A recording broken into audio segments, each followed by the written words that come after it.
Hey guys, welcome back to the channel. On today's beach towel tech video, we are going to be taking a journey to the center of the SKOUT Epoch rifle. And this is going to be pretty easy. You're going to need just a couple of tools. Basically, you're going to need the Epoch valve tool as well as your Allen keys that came in your kit here.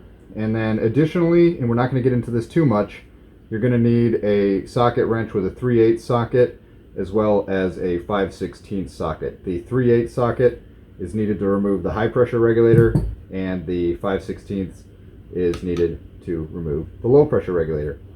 So I'll start by saying that you need to remove your barrel, and then it's 3 Allen keys to remove 3 Allen screws to remove the top, we'll call it the upper, from the lower. Now I'm not going to show you how to remove your barrel. You should already know how to do that, and if you don't, you probably shouldn't even be attempting doing what we're about to do here. But basically, you're going to remove your barrel, and then there's a screw here at the back. There's one central right there, and if you put the cocking handle open, there's another one right there up front. So with the barrel removed, you'll be able to get an Allen key in there, and make sure it's firmly seated into those screws. And you're basically with the bolt back, because if you have the bolt forward, it is preventing the two pieces from coming apart. But you'll take those 3 screws out and then just carefully slide the upper off the lower, and you'll see it's very easy. There's a couple of linkages in there for the cocking handle, and there's a prong sticking up here where that cocking handle access point goes. But other than that, that part is super self-explanatory, so I'm not going to take you through that. What this video is really aimed at is looking at the internals of this thing, because I don't think a lot of people have done a video looking really deeply inside, specifically this area right here where your valve is. So we're going to do that, and we'll show you how simple this thing really is, and how to get it taken apart so you can do any maintenance or do any troubleshooting with it. So with that said, boom, that was easy. So we took the 3 screws out from the upper, and we also took the 2 grip screws out of the grip frame to drop the grip frame. And so this is what the lower looks like with no grip frame on it, and it's very simple to take apart. So with this video aimed at looking inside here, we're not going to mess around too much with this stuff, but I still wanted to show you how to do it. So to get the HPR and LPR, the high pressure reg and the low pressure reg out, they're basically like cassettes that go in there, and they just unscrew. They're very simple to maintenance. Now, one thing you need to do before you get those out of there is grab like an Allen key from your kit. It's one of the smaller ones, and there's this paper clip looking thing, and you want to remove that. What that does is it goes in there as kind of an extra safety feature so that these cannot unscrew in any way while this is in there. So these go just over the tops of those and keep them in place. So you would need to take that out, and like I said, we're not going to really get into this too much, but we'll show you how to remove those. Obviously, this has the bottle removed, okay? So before you start working on any air gun, obviously you're going to need to degas it, and in this case you need to remove the bottle if you're working on the HPR and LPR, because that paper clip thingy will hit the bottle and not be able to be removed unless the bottle is removed. So you're going to need to take the bottle off. So let's just look at this real quick, and then we'll get into the heart of this thing. So we'll start with the LPR. So the LPR is reverse threaded. So if it looks like I'm screwing this in, I'm actually unscrewing it. And so you will see there that that comes off, and then you have a hex in there, and that will be accessed by a 5/16 socket. So you can see that fits in there, and then you would just simply use your socket wrench, unscrew the thing, and then the whole assembly would come out. So very easy to maintenance there if you need to, but we don't need to do anything there, and I don't want to pull that out and have to put it back in, so we're just going to go ahead and do this. So I'm screwing it lefty-loosey, but it's actually tightening because it is reverse threaded. Now that is not the case with the HPR. It's normal threads, so you can just pull this off, and of course there is a spring in there. More of a traditional design here. So once that comes off, you're going to see about the same thing, except the socket's a little bigger, so you're going to have to use a 3/8, and you can get that in there and crank that off. So if you needed to remove those for servicing, that's what you do. Very simple. Okay, so that's one of the great things about this gun is it's very easy to maintenance. Next, we're going to go ahead and look at, we'll keep going back, I guess. So you can remove this solenoid if you want. You shouldn't need to, like, ever. All it is 2 O-rings that connect to 2 holes in the body. And remember, with the Scout, you're sending some low pressure air to the solenoid to basically cycle open the valve. So that's how that's going to work. You're basically just having pressure on one side, and then once you press the trigger and it cycles, it's going to let air open that valve for just a quick second. So to take that off, you'll need to take off that guy right there. That'll drop that little contact point open. And then with that off, you can use, I think it's a 1/8 Allen key here and here. And this is actually like a kind of a nice aluminum assembly that holds the solenoid down onto there. So you can pop that off. And we'll put up a picture of what the actual O-rings look like. I think I have a picture of it in my phone somewhere, so we'll do that. But the real meat of this video is going to be in here. And actually, before we even get back there, see these 2 things? Those are the prongs, which you can switch your charging handle from right to left if you needed to, and that's just the access point for that goes through the charging handle. So you don't need to remove those at all. You could, but there's no need. You should just leave those alone. And then these 2 things are Hall effect sensors. That's for sensing when the breech is open and closed. And you notice there's 2 of them because you can switch from left to right. So that's going to be what's going to give you your breech fault if you go to shoot it with the breech open, or that's how it knows whether it's open or closed. So got one of those for each side. But anyway, so moving back, this is the main area we want to focus on.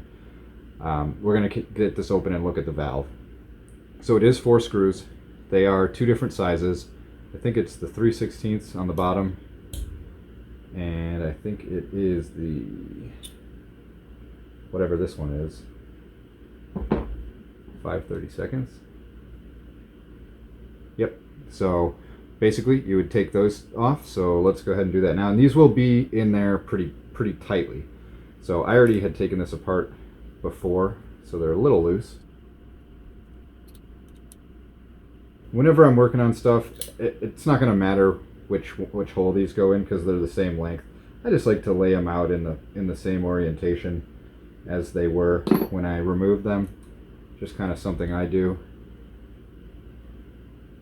So we'll get these 2 guys out. Okay, so now we're able to remove the transfer port, and it just slides straight out like that. There's 1 seal right here. It's kind of coated in grease right now, but there's a seal right there. And then inside there is the actual valve face that is your transfer port. So it's basically got a angled hole in it that comes up like kind of like a slide like that. And I don't know if you can see, but the actual hole where I guess this is the transfer port, but I also sometimes see the red part on the barrel referred to as the transfer port. But this is where the air blasts up and blasts through your barrel. So there's a hole in there, and air comes up and out that way. Now this is where the valve actually seals against a polyurethane seal on your, I guess I'll call it, I don't know what the part's actually even called. You'll see it in a minute when we take it out. But basically, if you want to get this part out, there's the gold part, which is your valve face. There's 2 O-rings on it that seal it off in there, and you can start taking it out by pressing a key into that bottom part.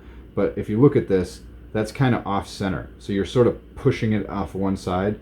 So you can sort of get it started by pushing in there, but it's going to want to get cockeyed when it comes out. So once you get it exposed a little bit, just sort of grab it and wiggle it out. I don't want to do it right now because it's kind of a pain to get it out, and I don't want to risk damaging those O-rings, but I did want to explain how to get that out. You shouldn't need to ever mess with that, really. So that's what that is. This is just 2 components, the transfer port and I'll call it the valve face. So that's what that is. And then now we get to the actual, what you probably tuned into this video to see. So inside there we have the actual valve. And to get at that, you're going to look at it and go, man, how do I get that out? Well, the SKOUT Epoch comes with this valve tool.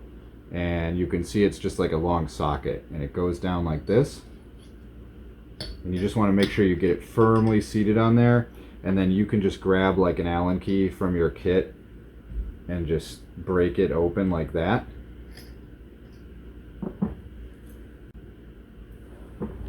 So once you've got that loose, you can just take the whole thing and screw it out. And it does have some kind of fine threads that are sort of long, and there are O-rings in there, which kind of might give you a false impression if you've got it all the way threaded out or not. So what I did before, okay, there it comes. So that's what that looks like. And before we'll look at that, but I did forget to mention one thing. There's this L-shaped panel right here, and all it has under it, that's where your LP gas being sectioned by the solenoid goes to cycle that. And all it is a O-ring that's squished and elongated in this same shape that's right here, and it's just held in there. You don't ever need to take that off unless you somehow suspect it's leaking there, but you should probably never have a leak there, but not necessary to take off. But then I don't know if you can see down in there, but this is essentially your plenum, and you've got the moving, I guess I'll call it the spool in there. But basically what's going to happen is, and be careful because there is a spring here that you can lose. So when this is going to be moving just slightly. So there's an O-ring on the shaft right there, and basically when it's gassed up, this seal is going to be pressed up against this right here, okay, like that. And so now you're sealed, and when the gun fires, it's actually going to go just a little bit off and let that air go in there, and that's going to be done by the LPR cycling it.